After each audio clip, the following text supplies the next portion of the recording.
Hi everyone. Welcome. Thank you so much for joining us today. My name is Justin Lindenberg. I'm the executive director of Stewards of the Coast and Redwoods.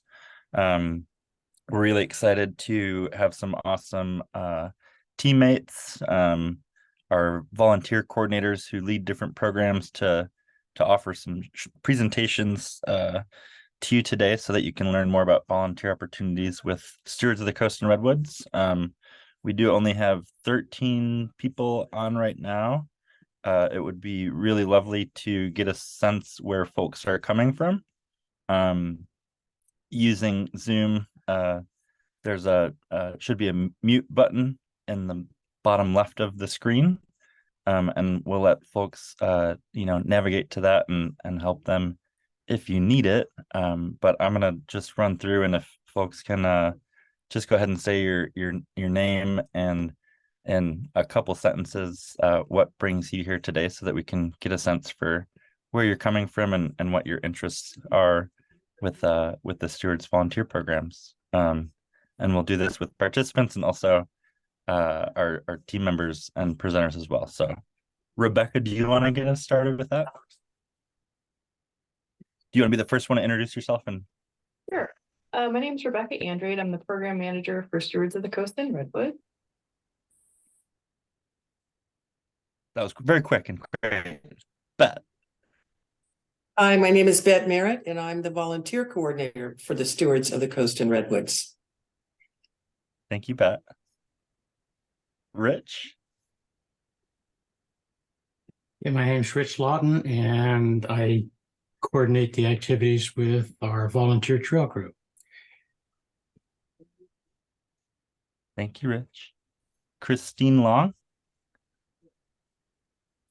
Hi, I'm Chris Long, and I'm a volunteer for Seal Watch. And I'm on the call today because I started in July. It was a little late in the season, so I want to find out a little bit more about the whole program as a whole. Great to have you here today. Welcome, Chris. Thank you. Stuart H. Stuart Handloff, new to the area, just moved here almost a year ago. And my two favorite spots since moving here are the Redwoods and the coast. So an opportunity to get involved and support and educate at both locations is ideal for me.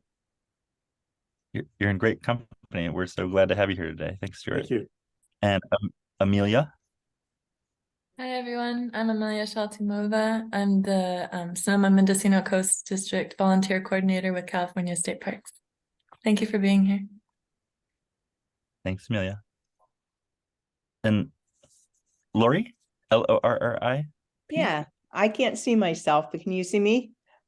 Yes. Okay. I'm just wanting to be in the same place that offers so much and being a docent to lead people through the Armstrong Redwoods Park, and also possibly with the Whale Watch. Thank you so much for joining us. Bruce Spalding? Hi, I'm Bruce Spalding, and I'm recently retired, and previously we were splitting our time between San Francisco and Bodega Bay, and now we're spending about 80% of our time in Bodega. So I'd like to get involved. I've been a member for some time, but never had the opportunity to be a volunteer. We're grateful that you've joined us today, Bruce. Thanks for being here. John Kornfeld? Hi, everyone. I'm John. I have lived in the area for more than 40 years and in Guerneville, and all that time I've gone at least 3 times a week, if not more, to Armstrong Redwoods. And these days I find myself chatting up other people when I'm in the woods. And my wife, Lori, who I think is coming on in a minute, she's on the board and has just said to me, well, you might as well chat them up wearing a vest and be a volunteer. So I'm here to hear all about it. Thanks. Thanks for being here, John. Kathy with a K? Hi, I'm Kathy. I've been volunteering with Seal Watch for a while and understand I'm supposed to attend this. So here I am. Anyway, thanks. Awesome. Thanks for joining us. Mike Roa? Hello, everybody. I'm Mike Broa. I'm a retired teacher, and I'm involved in a number of different programs at Armstrong Redwoods, primarily with the Redwood docent program, both the tour leading and the roving docents. So I'm looking forward to sharing some of that with you today. Thank you for joining us. Thanks, Mike. Norma. Let me unmute myself. Good afternoon. I'm Norma Jellison, and I'm the Whale Watch Coordinator. Happy to be with everyone and see so many great interested parties participating. Thank you, Norma. Anne?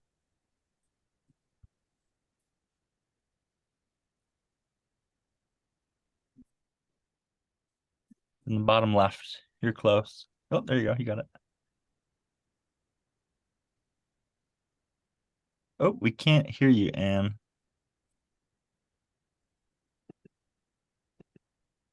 We might have some audio issues. You were unmuted for a second, but maybe your mic isn't working right. If you want to use the chat function, you can type into the chat at the bottom a little intro for folks. And next up we have Lori.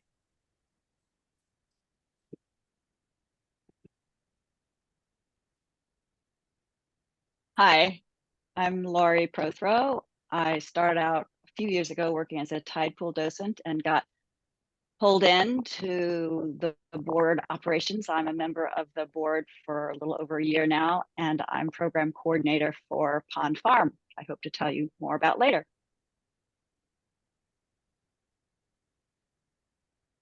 Thank you, Laurie. I'm actually at Pond Farm. Amber L.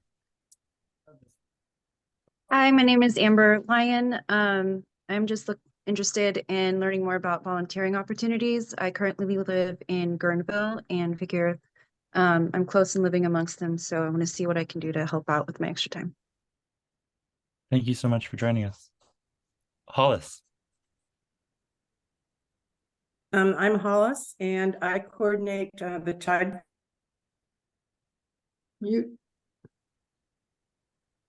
Sorry, thought I was unmuted. I guess I double clicked.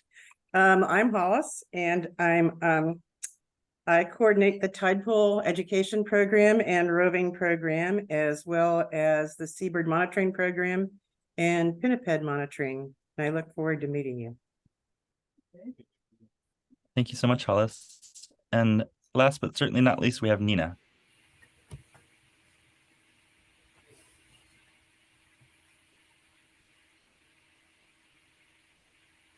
Oh, Nina, are you with us? If you are, please feel free to chime in. But thank you so much for joining us. It's great to see everyone and get a sense where people are coming from and what they're interested in. I'm going to hand it off from here to Rebecca, but excited for lots of new faces, and grateful to all of our program leads for being here as well. Can you guys hear me now? Yes. Oh, yeah. Hi, Anne. Hi.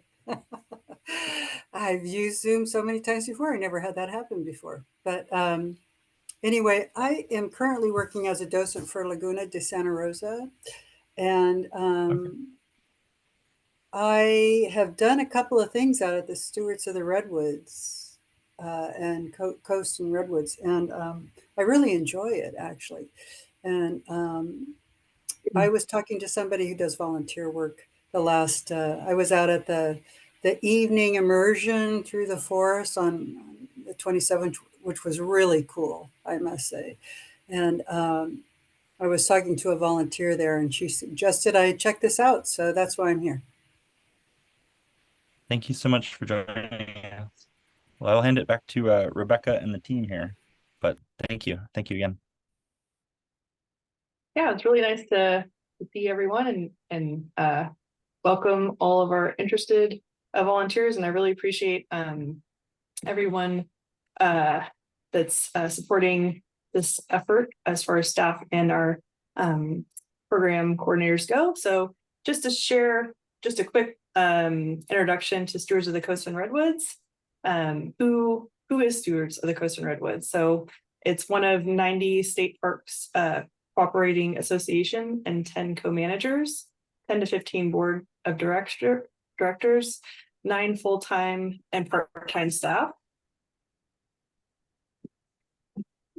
900 members, 250 volunteers, and 1,500 supporters and more. So that's just what we have on record. So now I'd like to introduce the state parks volunteer coordinator. She can help. She helps with a lot and really helps our organization partner up with state parks and our volunteers. So we have Amelia, and I'm going to go ahead and mute myself. And then when you're presenting, feel free to unmute yourself. And if you need me to change the slide, just let me know. Thank you, Rebecca. If you could change the slide to the next one. As she said, I work for California State Parks, and I'm here to introduce the Volunteers in Parks program. I'm the Sonoma-Mendocino Coast District Volunteer Coordinator. I just wanted to give a little more information about the California Department of Parks and Recreation, also known as California State Parks. We're honored to provide access to parks and open spaces and contribute to a healthier and richer quality of life for Californians and for people all over the world who visit the Golden State's natural wonders. We have 280 state park units, 23 are in the Sonoma-Mendocino Coast District. Over 340 miles of coastline, 970 miles of lake and river frontage. I won't read all of that, but it's a big organization that you are going to be a part of. More than 68 million people annually visit the California State Park System. And State Park System lands protect and preserve an unparalleled collection of culturally and environmentally sensitive structures and habitats, threatened plant and animal species, ancient Native American sites, historic structures and artifacts, the best of California's natural and cultural history. So, our mission is to provide for the health, inspiration, and education of the people of California by helping to preserve the state's extraordinary biological diversity, protecting its most valued natural and cultural resources, and creating opportunities for high-quality outdoor recreation.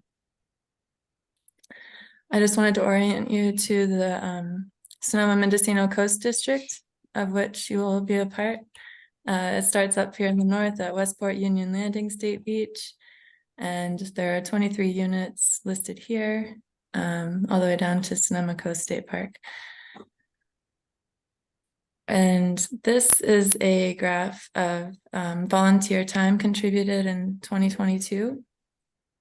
As you'll see, our main busy season, at least in the campgrounds, is Memorial Day to Labor Day, but we have volunteer activities all year long. And we're very grateful for all of our volunteers and the help that you give. And thank you for being here today. This is my contact information if you need to contact me. Thanks, Amelia. And next we have me. So let's see. So I'm just going to briefly, like I said, I'm the programs manager, so I help with community events or educational and stewardship programs. So I just wanted to give an idea of the different locations that we serve. So of course we operate and help support Armstrong Redwood State Natural Reserve. So here I have listed out the programs. So we're going to be going into detail about each program. And then we also do Sonoma Coast State Park. We provide community science programs, community events, and then education and hands-on stewardship activities as well. So we have a lot of different programs there. And then we also serve Willow Creek. And we'll get into that as we move along. So next we have Bette Merritt. She's our volunteer coordinator. Hi, Hi, everyone, and thank you so much for being here, especially new volunteers. The Stewards is a volunteer-driven organization. Frankly, it would not exist without our volunteers. So we value your time. We appreciate your willingness to share that time with us, and thank you. For those of you who have not yet completed onboarding packets, there is a bit of paperwork that one needs to sign to be a volunteer, and we want to make that as easy as possible for you. On the Stewards website, under the volunteer tab, you can find the onboarding packet there. I would be happy to print a hard copy and meet you in the office to help you sign it if you have trouble online. And in addition, Amelia, our wonderful Amelia, will set it up for electronic signature for DocuSign. So we want to make it as easy as possible for you to join us. And again, thank you so very much for offering to share your time.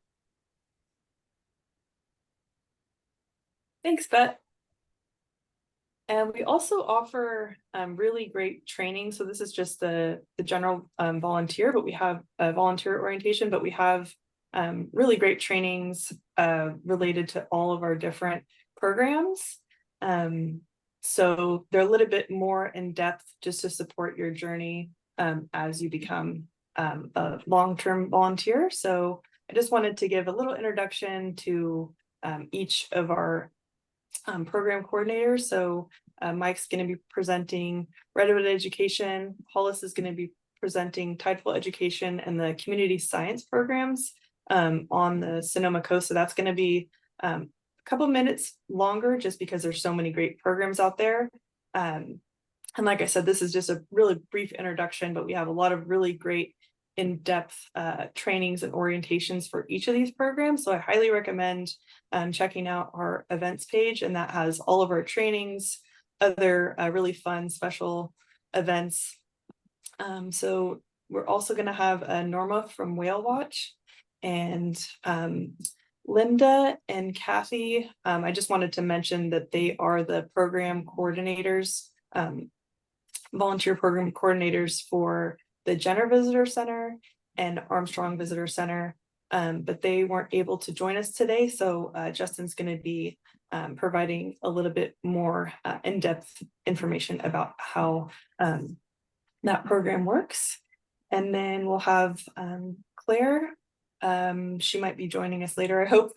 And then we have Rich is on board for the volunteer trail crew. And then also Lori from Pond Farm. And then next, I'm not sure if he's here yet, but we are going to have a special guest speaker who is one of the rangers for our district. And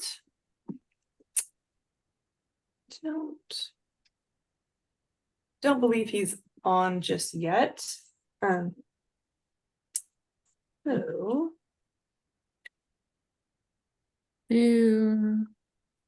I think he plans to join at 1:30. We're going a little fast. No, I'm like, I should probably mention this is my first volunteer orientation. So I'm like, oh boy, we have a lot to cover. So I was speeding through things a little bit, but let's see. I can lead everybody in a song when we wait.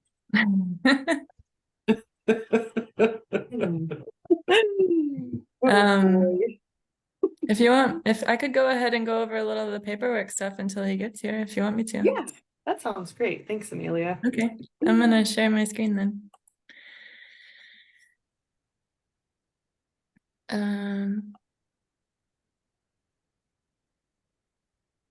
So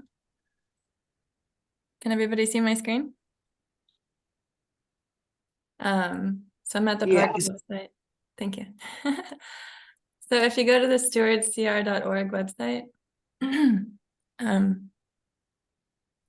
as Bet mentioned, under the volunteer tab, under the first thing that pops up, volunteer opportunities. If you scroll down on that page, you will see the new volunteer onboarding packet. And It looks like this. And there's a nice checklist here of the onboarding requirements. And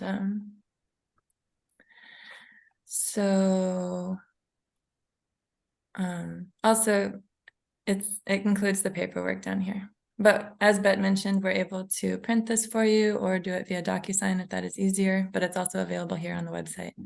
And it starts with the application, and then there's this page, and if you fill this page out, it will pre-fill the rest of the paperwork.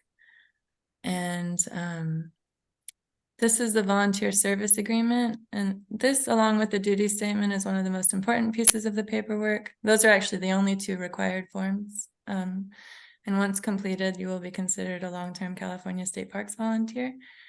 And this form lays out that, you know, once completed, you will be covered within the scope of workers' comp coverage maintained by the department when performing duties as listed on the duty statement. And it also covers you under tort liability should something happen if a visitor were to get injured due to negligence. And there's a place for emergency notification here. And then this form is optional. The volunteer pre-designation of personal physician. If you were to get injured, you can let us know if you choose to be seen by a specific doctor with this form. And then there's the visual media consent form. Signing this form allows us to use your photo in publications, but it's also optional.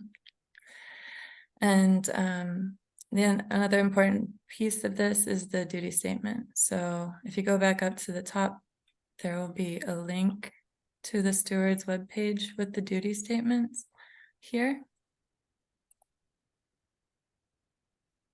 And they're all listed here. And I'll just show you. We've recently updated these, so they just go in depth about what would be expected for each different program and what to expect, the different training involved. And I forgot to mention when I went over the map of the Sonoma Mendocino Coast District, but 48 hours, if you volunteer 48 hours, you'll receive a district-wide pass for the following year, and 200 hours you'll receive a statewide pass for the next year. So,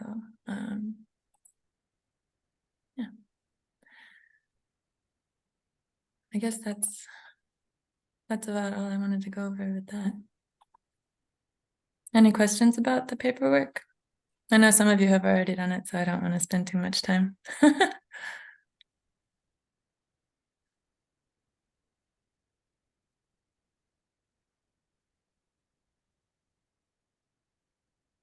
No? Okay. Thanks, Amelia. Yeah. So it looks like we have a few more minutes. Let's see.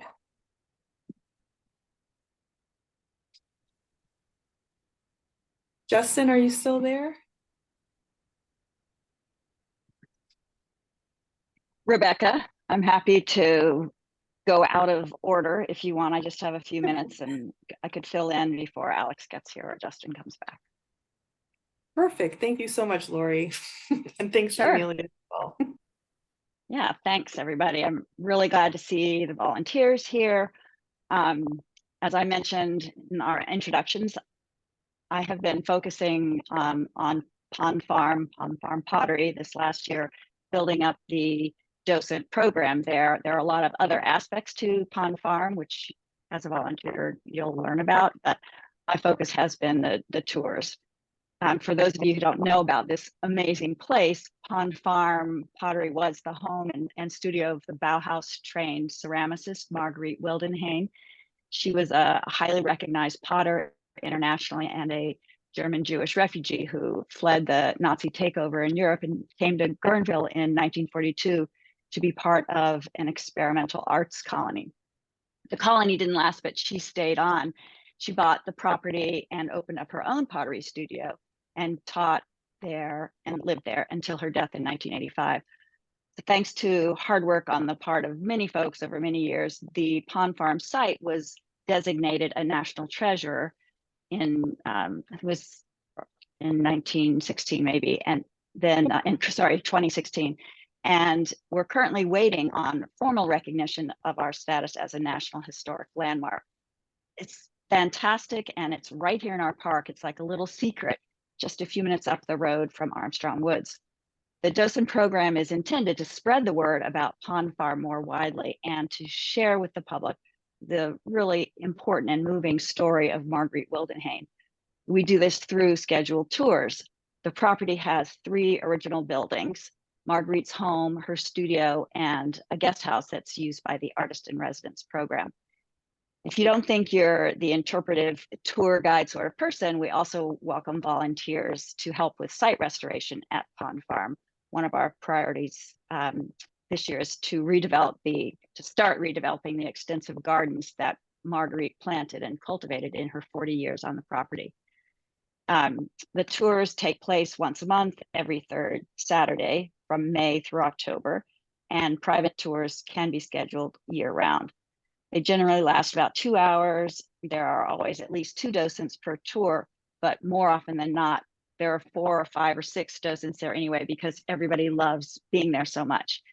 This past summer, we added a really popular piece to the tours by inviting former students of Marguerite Wildenhain's workshops to come talk about the program that they participated in and demonstrate throwing pottery on one of the barn studio's original kick wheels. This past summer, we had 4 different former students. They call themselves pond farmers. 4 came, and we plan to continue that part of the program next year as well. There's no specialized knowledge necessary to become a docent for a pond farm. We have an excellent, really extensive docent manual, chock full of information on the land, the history of the site, the background on the first arts colony that was started there in the 40s, and of course, Marguerite Wildenhain's story. There is a script that docents can follow while leading the tour, and we encourage them to keep reading and adding to their own knowledge and add that to the tours that they give. So we invite those of you who are interested to shadow a few tours, and every tour then is unique because everyone brings their own personal perspective to their docent presentation. The story of Pond Farm includes the history of art movements and arts education, social history, women's history, Jewish history, and how the life and work of this single artist and teacher still ripples through the art world. So if any of this sounds interesting to you, I hope you'll get in touch with me to join our team or just to take a tour. We'll have a docent training in early spring at Pond Farm. So that's it. Thanks so much, Lori. So I'm gonna head backwards and introduce one of our special guests, Ranger Alex. And okay, so I'd like to introduce he's gonna help us understand how to better communicate with the public. And this is a really important topic, so I'm really appreciative that you're here. And whenever you're ready, you can unmute yourself and get started. Afternoon, everyone. As Rebecca said, Ranger Alex. I actually work up in Mendocino sector of Sonoma-Mendocino Coast. Occasionally I'm down in your guys' area, but mainly up in Mendocino County. So today I'm just going to do a brief overview of talking with the public, do's and don'ts, and things to keep in mind. So the very first thing is when you go and talk to someone the first time, you always want to start your introduction with the warm greeting and introducing yourself, similar to any public speaking thing you're doing. So whether you're someone who says hello, howdy, good morning, pick whichever one feels good for you. Let them know you're a volunteer with state parks and what your name is, and then ask them if there's any questions you can help with. And this goes for whichever way you're talking with someone. Say you're out and you're doing seal watch and you see someone with a dog in an area they're not supposed to be, you can still walk up and say, "Hi, my name is Alex. I'm a volunteer of California State Parks. Do you have any questions?" Let them have the chance to talk to you first, and then you can go into more reasons why you're chatting with them. Hey, Alex, excuse me if you're interrupting, but should the potential volunteers be madly taking notes, or is this information available to them somewhere? Rebecca has this presentation, so she can send it out to whoever she wants. And then also, Rebecca has my contact information. Happy to have that shared with all of you guys. If you have any questions, you could reach out to me, and I'll get back to you whenever I can on those. Thank you. So you don't need to be madly taking notes. No, you can if you want. We also have a PDF of this information available. I can send it out. Thanks, Amelia. Okay, so when we're doing our context, education is the most important part and the focus for we're talking to people, for volunteers and for law enforcement like yourself. So our goal, as I said, is to educate. So we want to educate them about our biodiversity in California state parks, why is it protected, and then we want to give them options. So what this means is, let's go to an example of someone's flying a kite by a snowy plover area. It's posted, it's signed. You go give your greeting. "Hi, my name's da-da-da. We're volunteer of California State Parks. Do you have any questions?"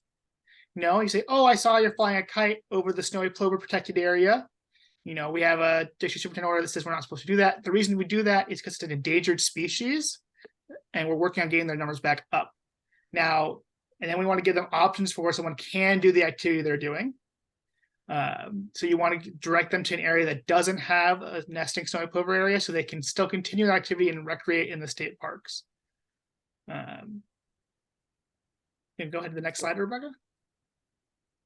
And when we're doing that, we want to focus on how we're phrasing our words.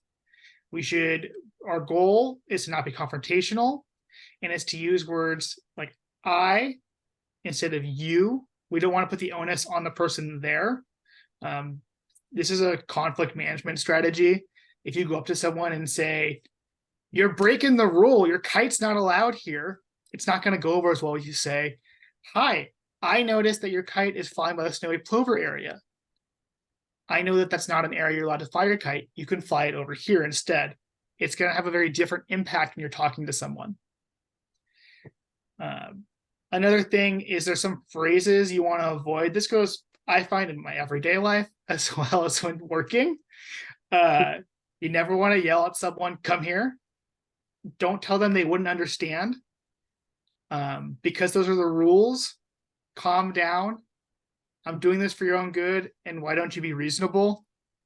Those are all things that typically set somebody off. So if you're already in a talk where someone isn't listening to you, if you say one of those 6 items, you're guaranteed to have an argument on your hands, and we don't want that for you guys. One of the books I recommend for people that are talking to the public a lot is Verbal Judo, The Gentle Art of Persuasion.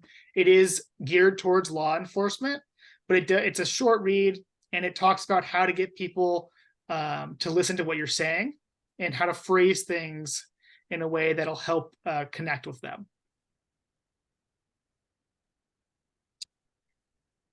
So tone is super important. I'm sure you guys have noticed when I use the "I" versus the "you" example, I had a different tone in my voice. I'm sure you guys can sort of feel it when someone's talking to you. Their tone they use is very important. I can think back a ton of times when someone has told me something that may have been good for me, but the way they said it made me go, "I am not listening to you." Right? So our goal is to keep an open and friendly tone, and not let the way our words are coming out be the reason someone is upset.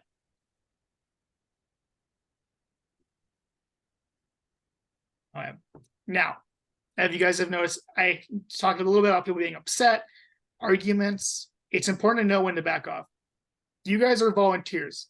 You're there to help educate the public, teach them about some really awesome things in state parks. Your job is not to enforce the rule. That's where my job comes in. And it's really important to us that your guys' safety and your well-being is being taken care of. So what that means is if someone is trying to give you pushback, they're getting in an argument with you about it, just stop and walk away. You do not need to stand there and be with them the whole time when someone's yelling at you. That's not part of volunteering.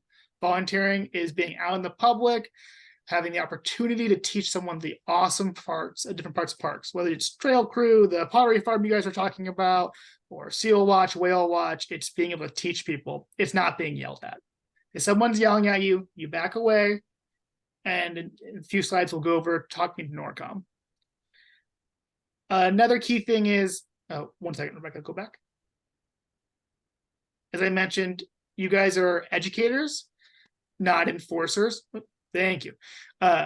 So if someone is breaking a rule or regulation that you know of, don't tell them they have to leave. Don't tell them you're going to call the ranger, even if you are.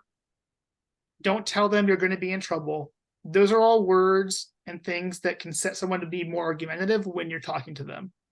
If you've had a contact, you're talking to someone, and you feel like this rule violation is going to time to call dispatch and get a park ranger out there, you don't need to tell them that. You just walk away, get on your cell phone, you call it in. All right, now we can go to the next one. All right, so calling dispatch. So if there is an egregious violation to call, you're going to call NORCOM. This is the public dispatch number. It's available in some of the pamphlets Amelia had. It's publicly available. You guys can write it down now if you want. It'll go directly to State Parks Dispatch. When they pick up, they're going to ask you, hi, what's your emergency or what's going on? You just want to tell them your name, your location, what the violation is, and your phone number. So let's see. Let's say we have someone in a closed seal rookery area. Just a person walking around. We have ropes around it and it's closed. You can call it in. You give them your name. You say, hi, I'm at this seal rookery. They're in a closed area or public isn't allowed right now. You give them your phone number so the responding ranger can call you back. Now, on our end, law enforcement side, when we get these violation calls in, we have to order things in to see how fast we can respond to something. Sometimes you guys might be down at Goat Rock and we might be up at Salt Point. And it's going to take a little bit for the responding person to get down there. So it's important to keep that in mind. But sometimes we're also right there. We get a call and I'm like, I can just turn into this driveway and here I am. Okay. Does anyone have any questions?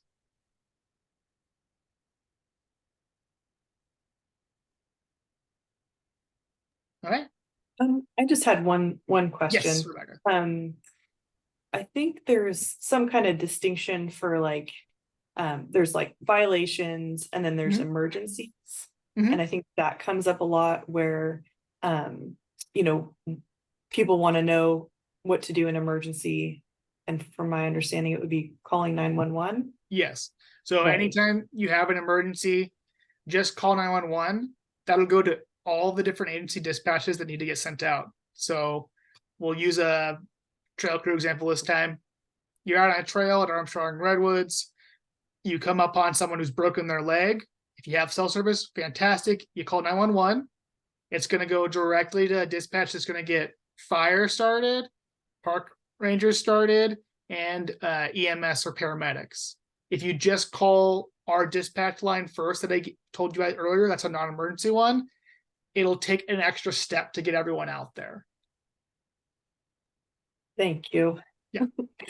And thank you so much for your time. Of course. Really appreciate it. And as I said, if anyone has any questions, you guys can reach out to Rebecca or Amelia and they'll give you my contact info. You guys can reach out to me at any time. You guys have a great day. I have a question. Oh, yes. So I was just wanting to know, what are the most common kinds of egregious kind of things you see? Is it the seals at the rookery? Can you just let us know ahead of time so we kind of know what to look for? So it's always a little different day by day on the public that's out there.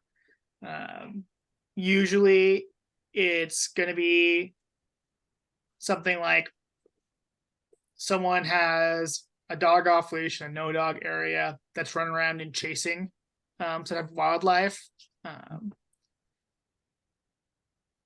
And some Other examples might be there's people in well, actually, you guys aren't going to do that. Sorry.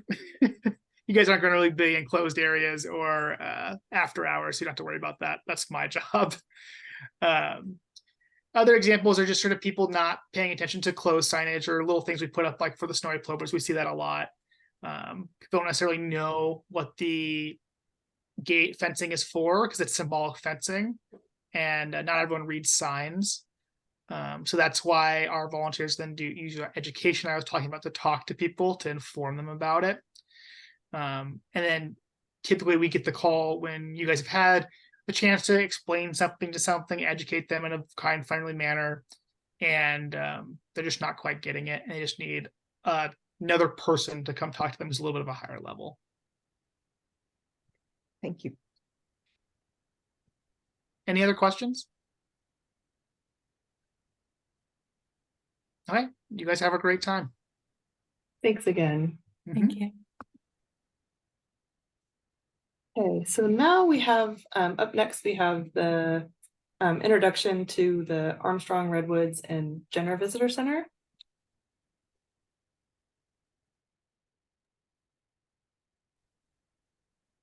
And this is Justin. I had volunteered to do this portion, but we have with us today Bet, who is a regular in the visitor center and has much better perspective on it than I do. So I'll hand it off to you, Bet. What a good time that is. Wildly interesting.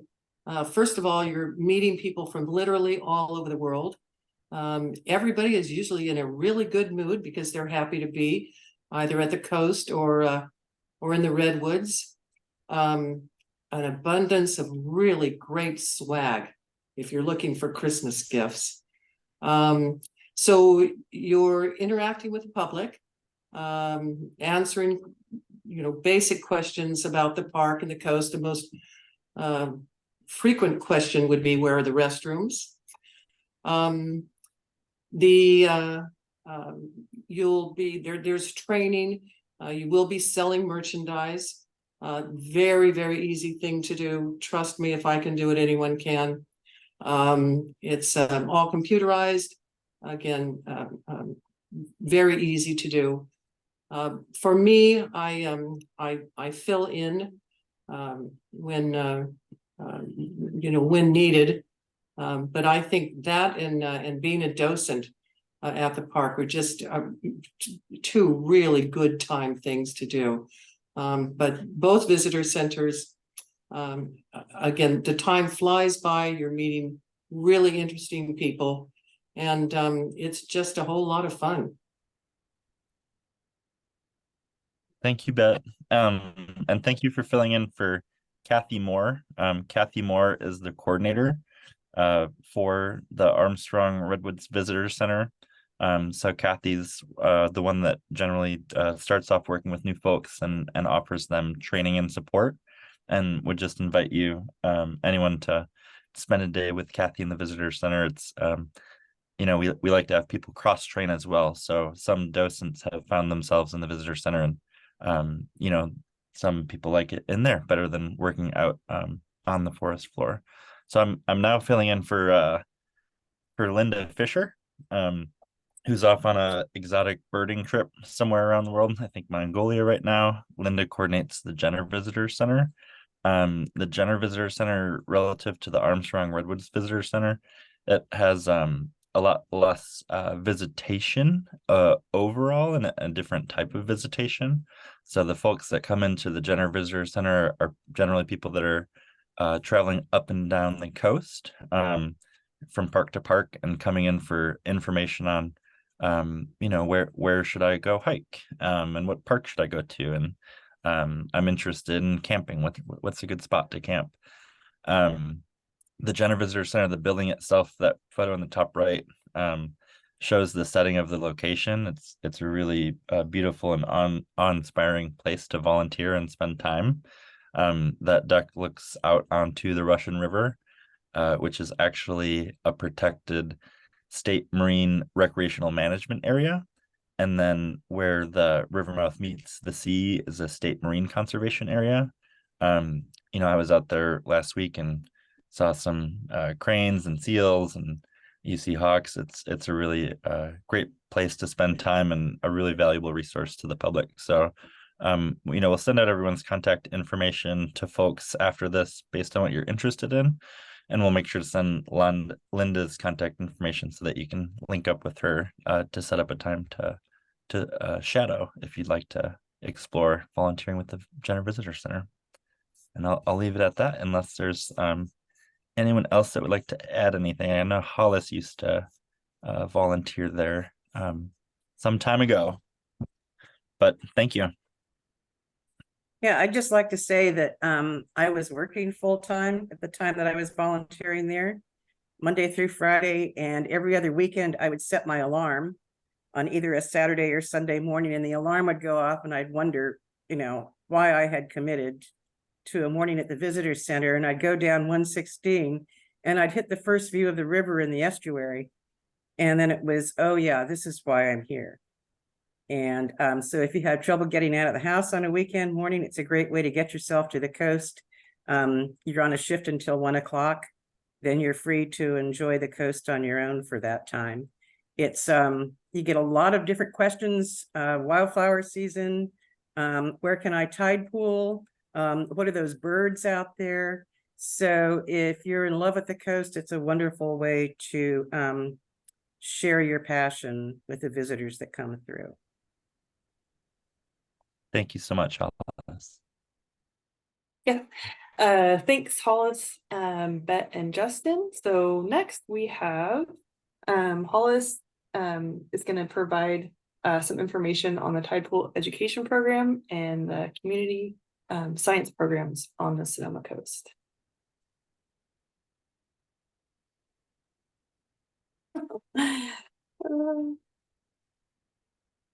Sorry, I skipped. Yeah, I think Mike is up. Sorry about that. I'm Mike? on deck. Okay. I won't take it personal, Rebecca. Oh, good. Hi, guys. My name is Mike, and I work a lot with the docents at Armstrong Redwoods. The first slide here shows that some of our visitors come with their families. Sometimes we have adult groups or mixed groups. We do training for our docents. And I wanted to mention a couple of things about that. We have roving docents and we have tour docents. Roving docent is basically somebody who walks around on the trails. We have one who actually rides his bike around the park and just talks with people that they encounter. A lot of times our tour docents will become roving docents after the tour and kind of walk back through the trails and encounter somebody and say, hi, I noticed you're looking at that tree. Can I answer any questions? So roving docent is kind of a freelance sort of thing. And then the tour docents lead organized groups. It could be somebody who's coming out from the East Coast to celebrate their birthday out here, or it could be a school group, or it could be, I had, for example, one time the United States Olympic speed skating team. Of course, they had trouble keeping up with me. But anyhow, so the scheduling for adult groups is either a scheduled group or at your convenience if you're a rover. Some of our roving docents will station themselves at a particular place. In the lower right-hand corner, there's a picture of one of our docents who likes to hang out at the Armstrong tree, and he's got his spiel.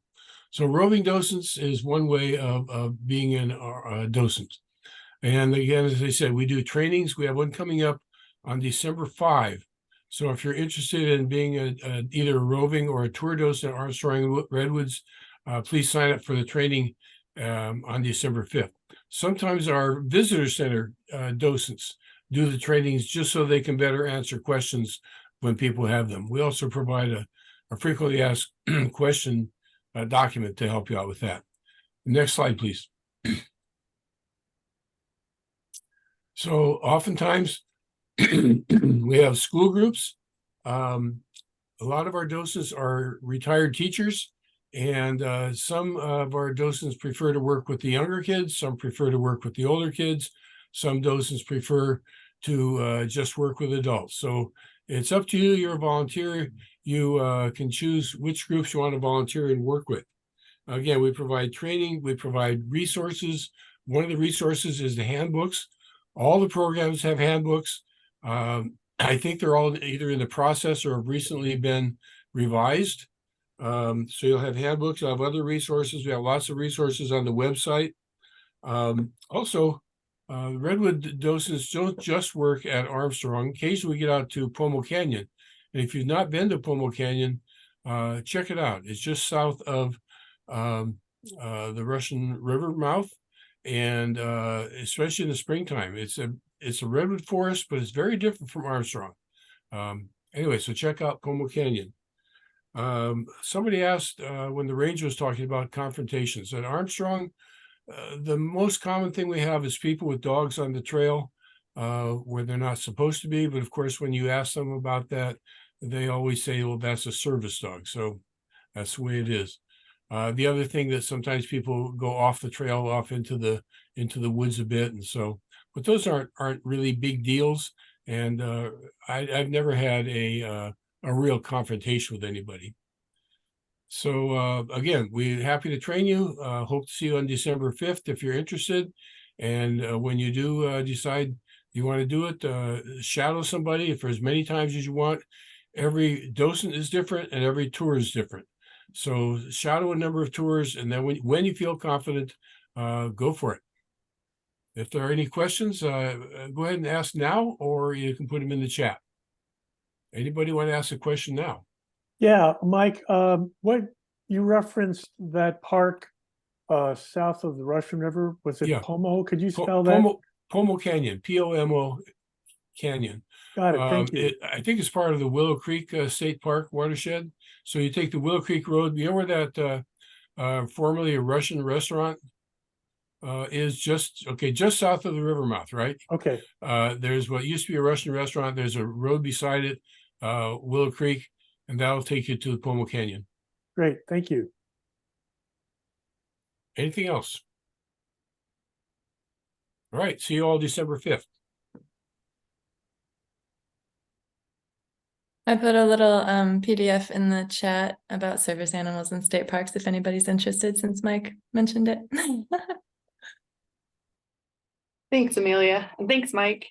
So now I think we have, we're back on track with Hollis providing some information about the Tideful Education and Community Science programs. Okay, so there are 3 different ways that you can participate in our Tideful programs, depending on your schedule and depending on whether you're more comfortable working with children or adults. Tideful Education is, we lead field trips from schools that come out usually during the spring months, because that's when low tides are during school hours. We currently have almost a full schedule for 2024, beginning in February and running into June. These are on weekdays, obviously, and a shift is usually about 2 hours, 2 or 3 hours. You don't have to know a lot about the animals out there. It's an experiential experience for the students, and we just want to show them ocean safety, how to explore these areas with their safety in mind, and also introduce them to the life that's living in the rocky intertidal, and that it's a very fragile environment for these animals in which to live. So we want to teach them respect for these animals as well. Everybody that is involved with Tideful Education is learning about what's going out on the rocks, and there's a lot of excitement when people make discoveries on their own. So we have an email group, which can be, the traffic can be quite excited and quite heavy at times when somebody's found a new nudibranch or something of that nature. The rovers pick any beach of their choice, and it's usually about a 2-hour shift during low tides. One of our rovers that spends a lot of time out there prefers Shell Beach simply because of the high degree of visitation there. all of the pools are kind of concentrated, and so there's a lot of potential for trampling and for damage. And so that is her beach of choice, but she also goes to Miwok and Schoolhouse as well. Then you're interacting with park visitors. And again, the main objective is to make sure that they're exploring with their safety in mind, as well as that of the animals. And that is year round. It's been kind of slow the last couple of months because we've been in an equinox period where the low tides are moving from the morning hours into the late afternoon. And we're just at that point now. And so we have people going out in the afternoons starting this month.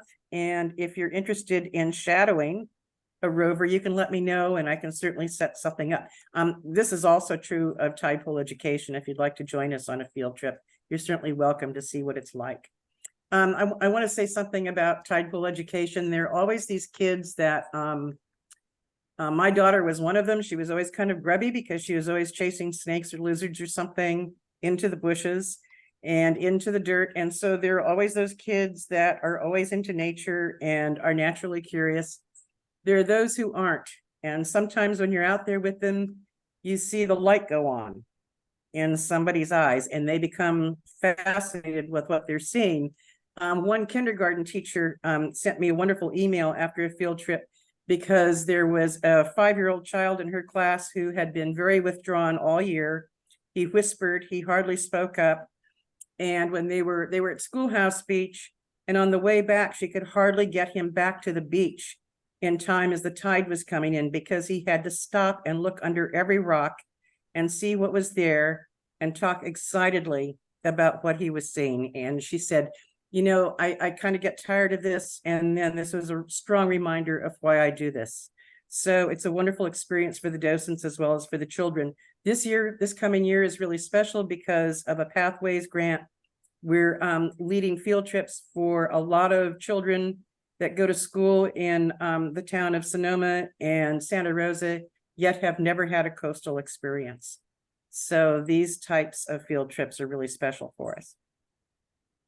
Is the next slide the touch table? So the third way that you can participate in tide pools is with our touch table, which was built for us by the Bodega Marine Lab. It's a way of bringing some of these animals to people. You don't need a low tide in order to enjoy them. The touch table goes to different events. The Fish Fest in Bodega Bay in the spring, the Bodega Art and Seafood Festival in August, and the North Bay Discovery Science Day, which is a wonderful event for families that I think is in March or April this year. Mike helps organize it, and so he would know. It's March 9th. Pardon me? March 9th. March 9th, okay. And so this is fun. A docent goes to the Marine Lab in the morning and picks up animals and algae on loan, as well as 25 gallons of seawater. Meanwhile, somebody else is setting up the table. And it's a really fun way to spend the day without getting your feet wet and introducing these animals to the children, basically children that are attending any of these events. I want to say we have on February 18th at 9 o'clock in the morning, we have a Zoom orientation, followed by a site visit at 1 p.m. from 1 to 4 at Miwok Beach, which is our primary beach for our field trips, simply because the accessibility is good and we have very good exposure of life on the rocks up until about a 1.7 tide, which gives us a lot of flexibility with our scheduling because there aren't that many low tide days in a given week. And so if you're interested in attending the orientation and training, we look forward to seeing you there. And you're welcome to shadow any of these programs and any of these events. Next slide. Our pinniped monitoring program, it's a citizen or community science program. We are under contract with Sonoma Water to monitor the harbor seal colony at the mouth of the river.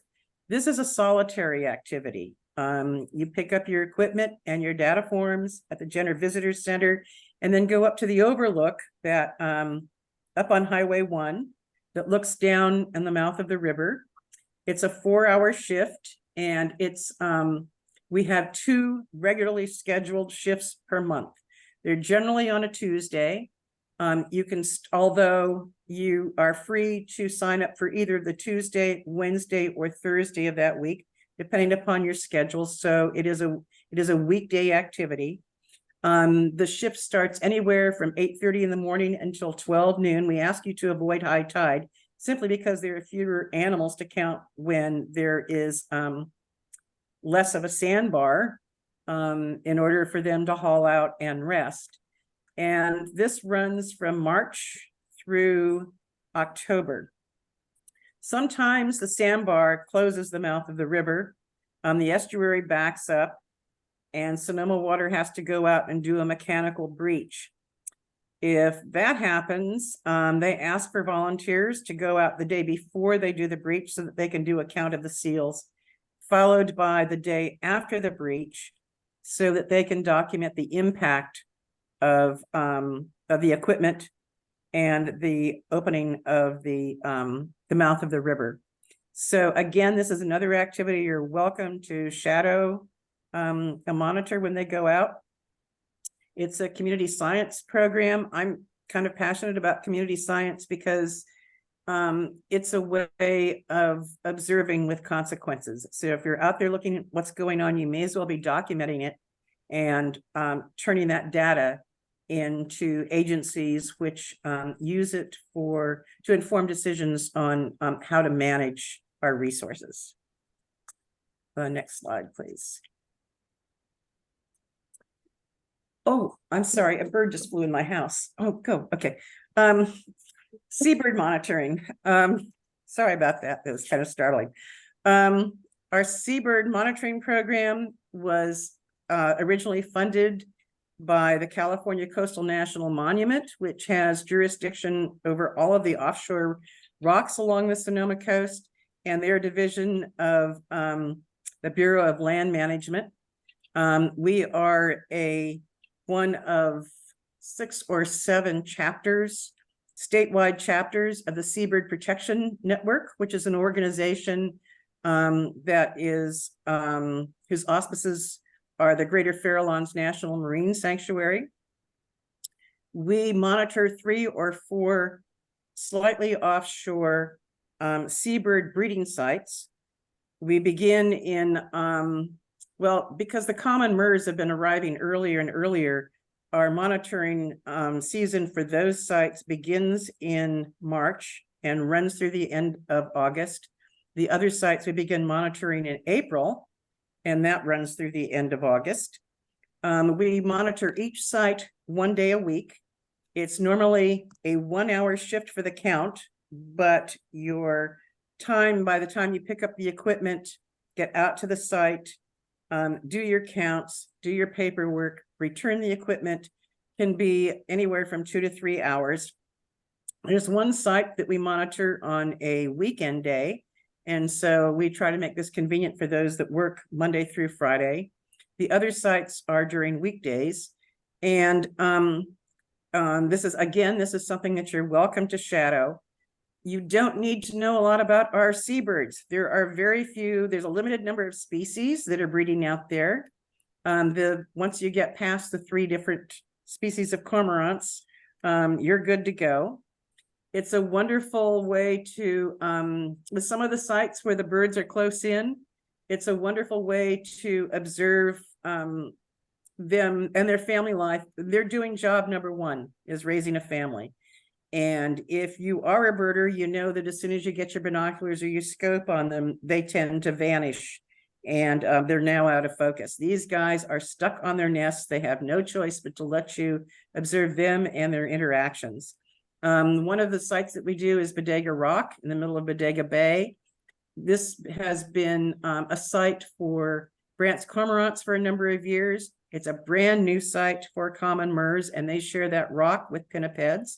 And there's no better place to be than out on Bodega Bay or Bodega Head, where we have another site in the spring months when the whales are moving, the sea lions are porpoising, as well as all of the bird activity. We have a Zoom orientation on the evening of Monday the 4th, starting at 6 o'clock. And on Thursday, March 28th, we're doing a site visit at Bodega Head. So again, we're anxious to have you join us. Are there any questions about any of these programs? Okay, well, thank you very much. Thanks, Alice. Next, we have just a short break. So we will be back at we'll say 2:15, just to give us a 10-minute break, if that works for people.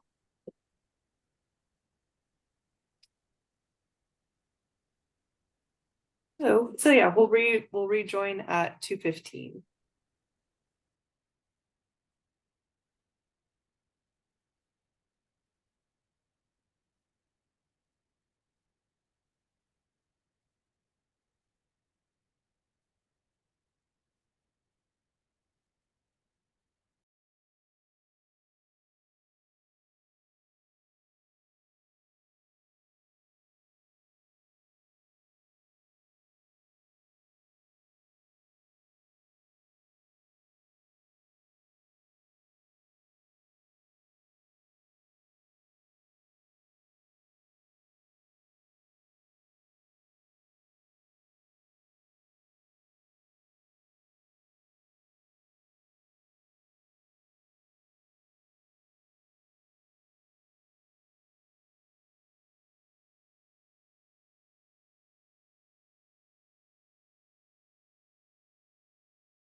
there anything happening?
Great. So next up we have Norma.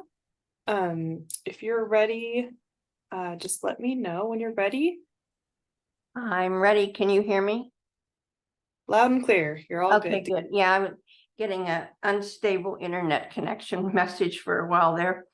So Stewards of the Coast and Redwoods Whale Watch volunteers are stationed at Bodega Head in Bodega Bay from January through May, 10 a.m. to 2 p.m., weather permitting, to interpret the Pacific gray whales and their migration, both in the southbound direction in January and February, and in the northbound direction beginning in March, with a concentration of mothers and calves moving through in their peak period of mid-April to May.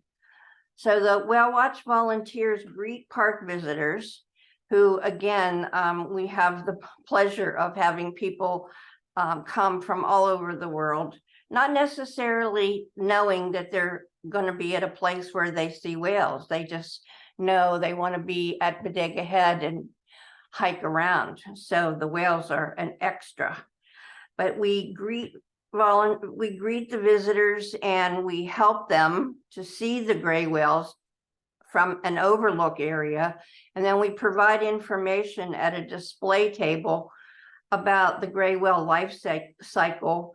We have artifacts there, whale bones, baleen, barnacles, and we have a gray whale fact sheet that we make available to visitors.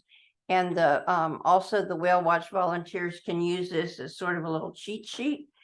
And we also have other relevant information about the whales and some photographs and a large poster of all the marine mammals that you might see in the Eastern Pacific. There's always a Whale Watch coordinator on duty each shift during the Whale Watch season. And that person will call volunteers if we need to cancel because of weather conditions, wind or rain, making it impossible to do a shift. We have a Whale Watch training coming up on December 9th, which goes into more detail about the gray whales, and hope that if you're interested in being a Whale Watch volunteer, you can participate in that training. And also we have past videos of past trainings are on the website. So if there are any questions, I'm happy to answer them. I think that kind of gives a good enough overview.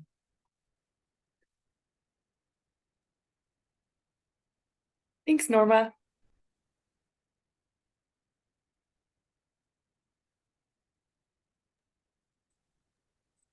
So if we don't have any questions, we can, I'm not sure if Justin or Hollis is available to present Sea-Watch. If not, we can move on to. Yeah, I'm happy to do Sea-Watch, Rebecca. I messaged you. All right, thank you. Awesome, thank you. So hi, I'm filling in for Claire Schuett Hall. Again, Claire is our Seal Watch volunteer coordinator. Seal Watch happens at Goat Rock Beach. The season is from March through Labor Day. Shifts are about 3 hours. And we'll do a training early next year for this as well. But the main task for Seal Watch volunteers is outreach and education related to harbor seals and the rookery at Goat Rock State Beach. We started a complimentary location for Seal Watch at the boat launch right next to the Jenner Visitor Center as a more accessible volunteer opportunity for people that might not be able to hike out onto the beach. The hiking out to the beach itself, there can be adverse weather conditions. You really need to, watch the water. But folks are out there during the pupping season to do outreach and education and help protect the pups and make sure that they have a watchful eye over them and are well protected. Volunteers will get together to help set up ropes and set up signs that are kind of adaptively managed as the seals move around during the season. And it's a really great program for those that have a love of marine mammals. And if anybody else that's volunteered or wants to chime in on this or ask questions, that would be great too. Yeah, this is Norma. I did seal watch for many years before, and in addition to doing whale watch, and it's a really beautiful environment where the river meets the sea, and of course, during the pupping season, you may actually see a birth, and the mother will immediately take the pup into the river, and then they'll haul out, and she'll begin to nurse. So it's a very dynamic environment with lots of birds as well as seals. And if you're there at a certain time of the year, you might also see whales. Thank you, Norma. Yeah, it's a really beautiful spot to spend time, and you get to see all sorts of beautiful nature. The one thing that was brought up a little bit earlier in Alex's portion of the presentation was conflict with dogs and things like dogs chasing after seals. I just want to emphasize that the volunteer task and duty is really outreach and education with the public. We try to interact with people responsibly and respectfully, and really clearly communicate about there's signs that say, don't go past the ropes. There's the Marine Mammal Protection Act that says that you have to be a certain amount of feet away from the seals. And it's not the volunteers' responsibility to enforce this, but to do education and outreach around it so that visitors are aware of things like that, and why those protections are in place rather than enforcing them. Our volunteers do not do enforcement. Yeah, there's often a lifeguard at that beach because it is a dangerous beach. So that you have some backup in that regard, and often the ranger will come by as well. All right, thank you. Yeah, thanks, Norma and Justin. If Rich is ready, we can get started with the volunteer trail crew. I know we're a little bit ahead of time, which is kind of a surprise, but Rich, are you ready? Got it.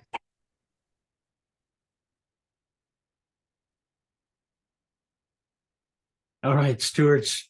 Our trail crew is just a whole bunch of people with different ages, abilities, working together to keep our parks open and safe. Next slide, please. That's what we are, just a bunch of folks, and you can take a look at us anytime. Come join us. Next. Again, we're all ages and abilities working together to keep our parks open and safe. I'm not sure what's going on, but that's okay. We even have our own mascot, believe it or not. Next. We normally work on weekends. That's to avoid impacting the crowded weekend traffic. There is some weekend work available at Armstrong and Austin Creek. And if you join, we'll get you started on that. Next. Okay, where do we work? Well, we rotate between, next, Armstrong Redwoods State Natural Reserve, Austin Creek State Recreation Area, next, Sonoma Coast State Park. This slide's a little dated. It says beach. It used to be. It's not longer. Next, and of course, up in the beautiful Willow Creek watershed. Next. We do everything from digging ditches, next, to building bridges, next, and everything in between, next. When it comes to trail cleaning, there's a whole lot of stuff going on, and we don't just brush trails. Next. There's tree obstruction removal. Next. Some of it's easy, as Mark is showing you here. Next. And some is really not so easy. There's monster logs that block the roads and trails from vacation. Next. You might find us out weed whacking the trails. Next. Building woodsheds or other facilities around. Next. Might find us splitting wood. Next. Some of it's easy. Next. And some of the old-fashioned way. That's shoulder breaking and back breaking, let me tell you. Next. You might find us out repairing seating at various campfire centers or other facilities. Next. We might even be out repairing cable steps, although we stopped doing that. Next. Sometimes we have a lot of tools to play with. Next. And sometimes it's just all handwork. Next. We work rain or shine. Next. So what's holding you back from joining in the fun? Does anybody have any questions about Trail Crew, what we might be doing? If not, thank you for your time and look forward to volunteering with you and the rest of the crew. Thanks, Rich. So since we have, Lori was nice enough to go over Palm Farm pottery docents, we will wrap things up. I know Amelia and Bet went over the paperwork. Was there anything else, Amelia or Bet, that you wanted to say more about better impact or paperwork, or would you like me to wrap it up? Yeah, I could go over just briefly how to create a profile on the database, if that would be helpful. I think I will really quick, if that's okay. Okay, sure. I'm gonna share my screen.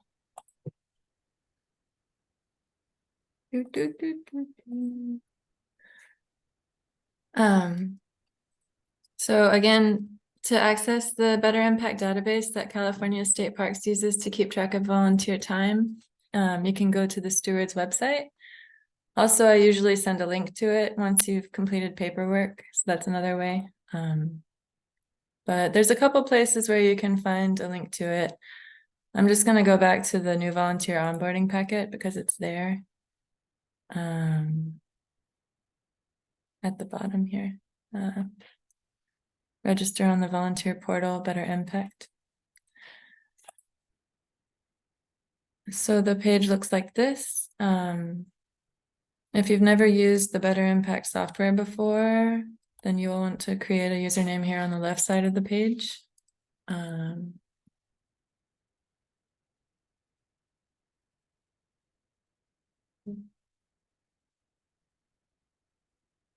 then just create a username. It'll let you know if the one you chose is already in use, and enter your email address.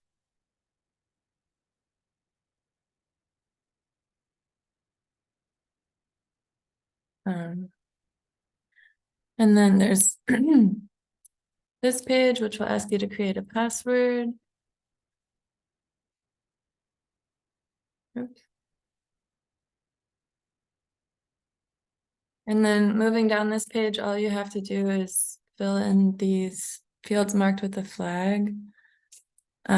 Here it's the best to put your mailing address because we pull addresses from the database to send the volunteer passes around the turn of the year.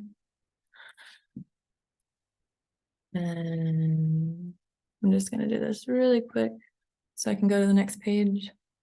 Please enter at least one phone number. And then the only other required field is your birthday.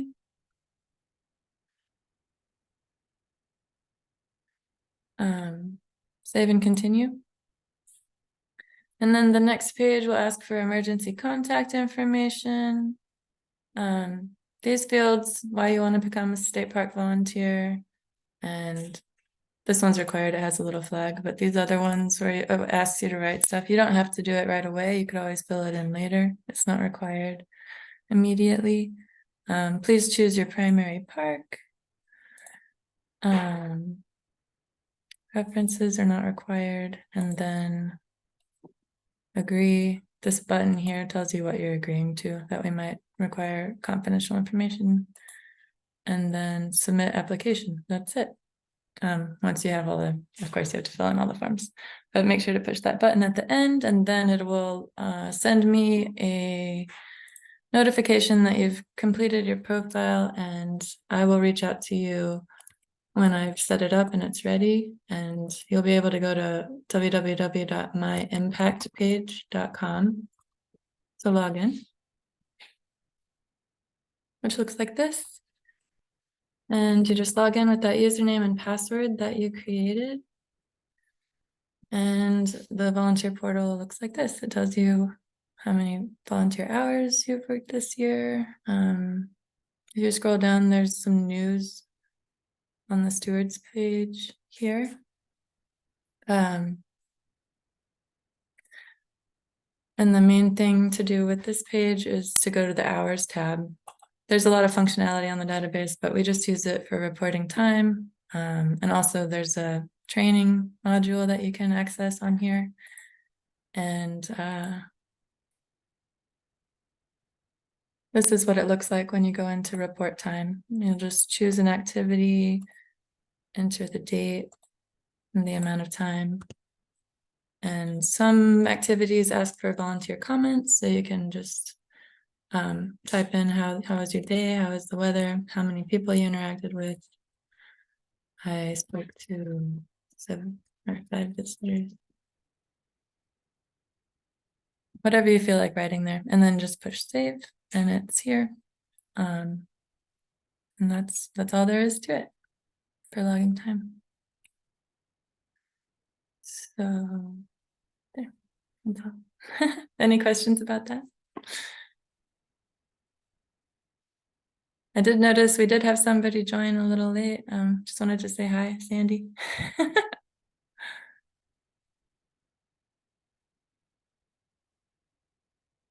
Oh, Anina asked if we want every day or can she consolidate them.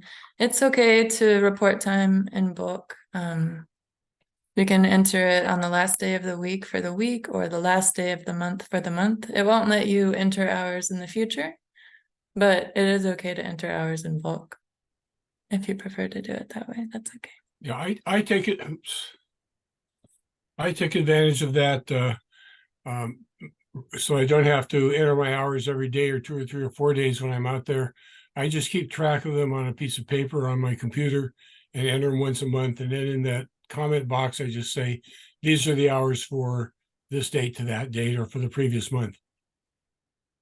Also, I wanted to mention that if you have trouble creating a profile in the database or logging in, please reach out for help. Please don't get to a point where it's frustrating and it's really frustrating, because we also offer assistance. You can always just email me your hours and I can enter it if you have trouble using the database. I mean, they all have to get entered into the database ultimately, but I'm happy to help. And for the year, that's okay. As long as it's entered before the turn of the year, there is a deadline early January for entering hours for the year. So please let me know if you need assistance. And great. Also, I have a question about Bear in Mind training. There is a required Bear in Mind training. It's EEO, Equal Employment Opportunity Training. No rush to get to it right away. I don't want to scare anybody, but there's a workbook. It's like 50 pages long. It's required for all long-term California State Parks volunteers. And there is an e-learning module on the database to go through that training, or yeah, I can send a PDF, or we have printed versions available. I can also mail a printed version, and there's a 10-question quiz to show that you have read the workbook, and to be in compliance with that, it's required every 2 years. The same for employees. So, Amelia, would you share with folks why it's important to enter their hours? oh, there's a couple of reasons. One is that the database headquarters will pull your hours directly from the database, and if you volunteer at least 48 hours, they'll send a district-wide pass to you for the next year. And if you volunteer 200 hours or more, they'll send a statewide pass. Other reasons are for reporting. I put together an annual report around the beginning of each year for all volunteer activities in the district. So if you have any photos to share or stories that you would like to include on that report, I'd be happy to include them. And it also includes a statistic page of numbers for the year. So when Stewards applies for grants, it's nice to be able to say, you know, we had 87 million volunteer hours this year, and so wouldn't you like to send us a bunch of money? Yeah. Also, yeah, that's also a good reason.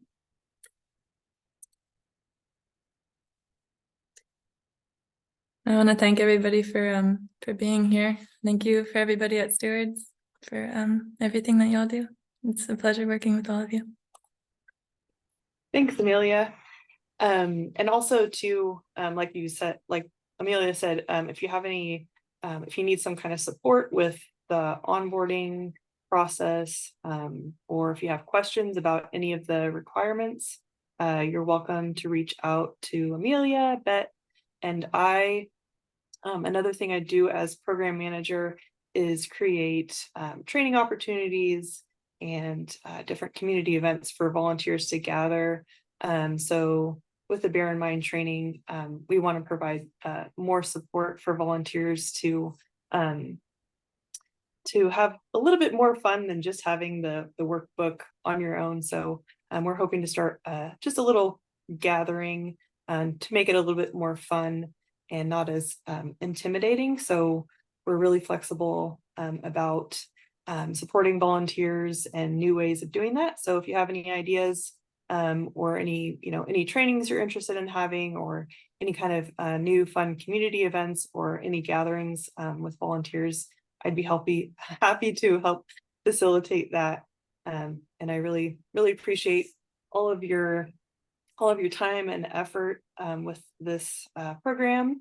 And there's a few other ways you can help support Stewards. So we covered a lot in this training, and it really does cover a lot of ground, and we do need support in different ways for all these great programs, and to keep the parks having these stewardship projects and education and community science programs going. So you can donate to the Fire Recovery Fund and help support that.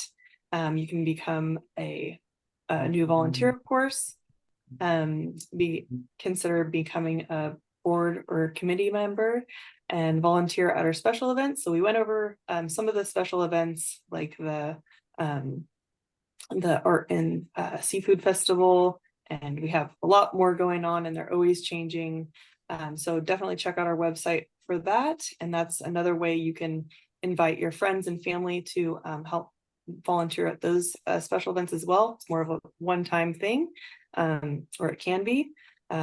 Corporate volunteer work days and matching programs. So that's another thing where if you have an idea that you want to share with us, if you have your coworkers or businesses that you know of that want to become actively involved in something really meaningful with volunteer work, that's another really great option to help us support us in a big way.